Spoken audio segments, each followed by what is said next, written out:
Dump truck nga nakaligis-patay og motorcycle rider sa ikaduhang taytayan sa Mactan ni atong weekend giingong mikalit kuno og andar og abante bisan wa hilabti. Nakuyawan ang ubang mga personnel sa maong kahibulungang panghitabo. Ang detalye sa report ni Nico Sereno. Pagsaka, nag-abot sila. Kalit ug makapakugang ang disgrasya nga nahitabo sa Marcelo Fernan Bridge niadtong Sabado nga misangpot sa kamatayon sa motorcycle rider nga si Rudy Amistad. Ang mga sakyanan nga nalabigit, ang motor ug ang truck giparada sa impounding area sa Traffic Enforcement Agency of Mandaue, Kuntim. Kadlaw ni ana nasaksihan kuno sa mga nag-duty nga personnel ang kahibudngang hitabo. Bisan way taw, giingong ni-andar og kalit ug ni-abante ang truck, dayon way hunong ang busina.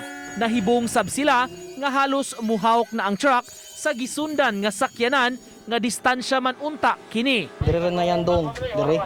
Nga pagtanaw, pag-check na mo mga gabi na abante na pud dire. Ibong mi nga wa may yawi pero nga ni-andar ba. Mo na mong nahibulong nga mo to si Sir Tata nga mo ni kuha na ni Paong kay charman kay bawa ni mga dump truck andar ni start na Sir Bato ba. Posible man kayo, wala man siya yawi, yan ni-andar siya.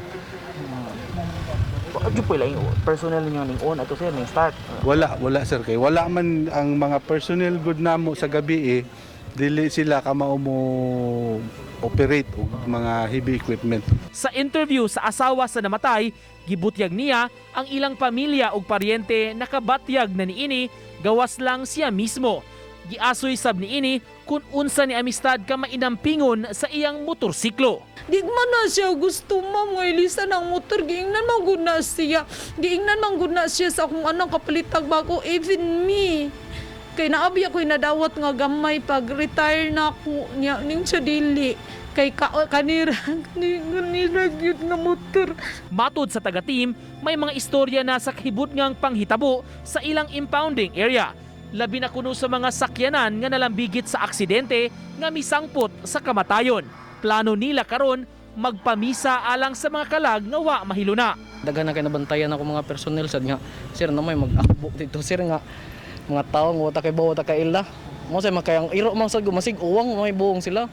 Sila mahadlong sila magtambay din mo maadto lang sok-sok lang gitla do sa hayag nga dapit. Nagitoy one time nga nakit-an la diha ba nagasawa ko ni tong puti nga nag-akbo kuno diha. Ilan sa sagdaan. Tambag ni Monsignor Joseph Tan, tigpamaba sa Archdiocese of Cebu, iampo ang mga namatay aron sila magmalinaw sa pagtaliwan. Uban ni Godfrey Relien, Nico Sereno, Balitang Bisdak.